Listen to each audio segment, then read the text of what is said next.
Congratulations, you have successfully produced milk through either pumping or haka or whatever the case may be, and now you're producing more than enough for your baby. Now it's time to figure out how to store your milk. Excuse me because I am getting over a cold, but we're gonna power through today. Before we really get started, hi, my name is Ellie. I'm a mom of two and under, and today we are going to be talking about tips for bagging your breast milk and things you might not have thought of. As an exclusive pumper myself, for both my kids, but especially for my second one, this is what I am going to be doing. And now my daughter's coming. Oh, thank you, sweetheart. All right, where was I? Oh yeah, today we're going to be talking about my tips for bagging your breast milk and freezing it, making sure that you have the least amount of waste and making sure that your milk is the safest for you and your baby, specifically your baby. It doesn't really have to be safe for you, but it has to be safe for your baby, and maybe so that you don't lose your mind. That's really what I meant for about you. The first thing that I have to mention is you really need to make sure you have a system so that you know which milk was produced last, like furthest from now. So the oldest milk is what should be being used, whether that is in the bottles for your baby or whether that is the milk that you're storing, because breast milk is only good for so long, whether it's out or in the fridge or in the freezer. So remember, when it is out, freshly pumped, not in the fridge or freezer, it's good for 4 hours. If it's in the fridge, in the very back of the fridge, it's good for 4 days. Now, that being said, my milk is never at the very back, because if it was the wrong milk was always pulled. So mine was closer to the front. I would do like 2 or 3 days before I made sure that I had bagged the leftover milk or bagged the oversupply. And then in the freezer, it's good for 6 to 12 months, in a deep freezer about 12 months. Or an exclusive freezer just for breast milk, it's good for about 12 months. The best thing to do is first in, first out, FIFO. That is a great place to start. Now, there are systems within that. I had different systems for each of my girls. I was an exclusive pumper with both, but my first had a little bit of a combination feed going on. My supply was not enough.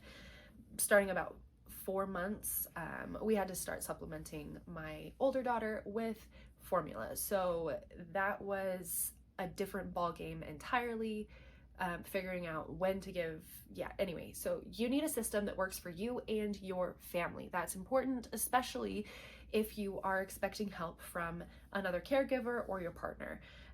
If that's the case, then you need to make sure they know which milk is to be used next, because if they don't, and they use the wrong one, that's not on them.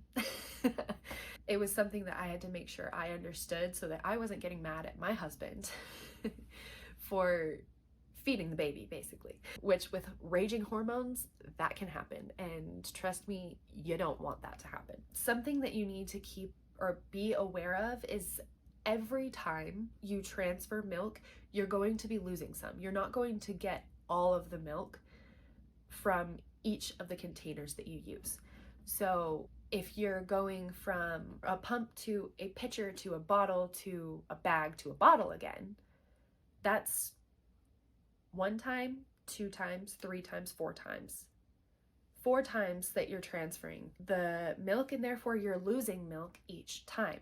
It's not that much, but especially when you consider how much work your body put into making it, it's really like, it's part of why I don't really get the pitcher method. The fewer times you transfer milk, the better it will be. So just keep that in mind when you're creating your system on how you're storing milk, and also creating your system on how you're going to bag your milk. That being said, I had like 3,000 to 4,000 ounces stored in my freezer at one point. So I get it. I really do.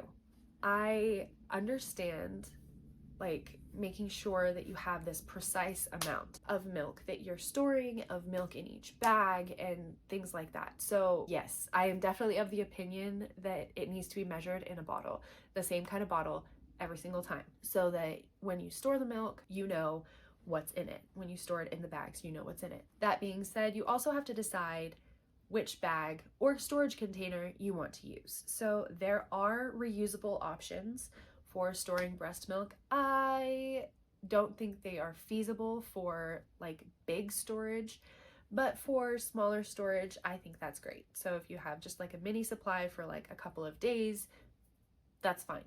I think that those reusable things could be great. But for those who are building up a supply to be able to quit pumping earlier, or to quit breastfeeding earlier, or whatever, you need a breast milk storage bag.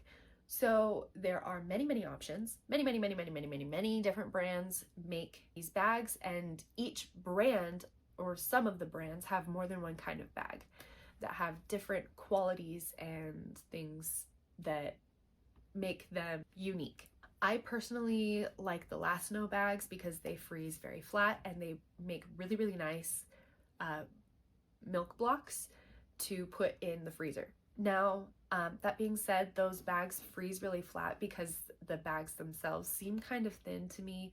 I don't know if it's the zipper or the bags, but I have had lots of problems with those bags leaking. It might just be because those bags are the ones I have used the most, and therefore there's more data for those kinds of bags, and therefore more of them could potentially leak. So like I said, there's pros and cons to each bag. Some of them will test the temperature for you and let you know when the temperature is safe for your baby. I usually give cold milk to my second baby, but my first baby had more reflux if it was cold. So we warmed hers, but we have not been warming baby number twos. Yeah, some of them have spouts that you can, cut off the end and pour into the bottle. Those ones are kind of hit or miss. Even within the same kind of bag, it seems to be hit or miss sometimes. Like I said earlier though, make sure that you do not get milk in the zipper when you are storing the milk and when you are taking the air out of the bag, because yes, you do need to remove all the air from the bag that you possibly can.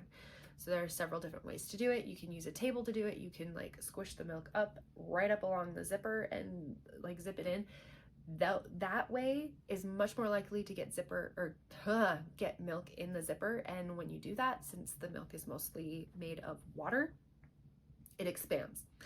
All liquid kind of expands when it freezes, but water especially, it expands a lot when it freezes. And so it's possible for it to literally open the zipper and cause the bag to leak when you are thawing it. Specifically when you are thawing it, that is when you're going to have the most problems with all of that. So the last things I'm going to mention are interesting because they are slightly contradictory. So I'm going to explain a little bit of one of them, and then I will do a big caveat. You need to put a little bit more milk in than what you are anticipating you're going to need, because like we mentioned earlier, some of the milk will stay in the bag. You won't be able to get it out when you pour the bag.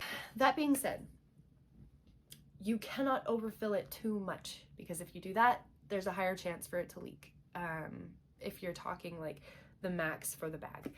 So if you're trying to put 4 ounces, put 4 1/4 in, and then when you pour the bag out, it will be 4 ounces, and you will celebrate. At least if you're me, you'll celebrate, because yes, it's perfect.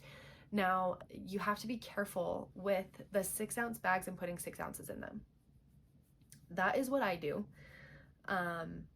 I am I'm not gonna waste my freezer space on a smaller amount when I know I'm gonna be using mostly 6-ounce bags. Give 6-ounce bottles. So I have never stored my milk in 4 ounces or 3 ounces or whatever, however many ounces it is. I've always only stored it in 6-ounce increments.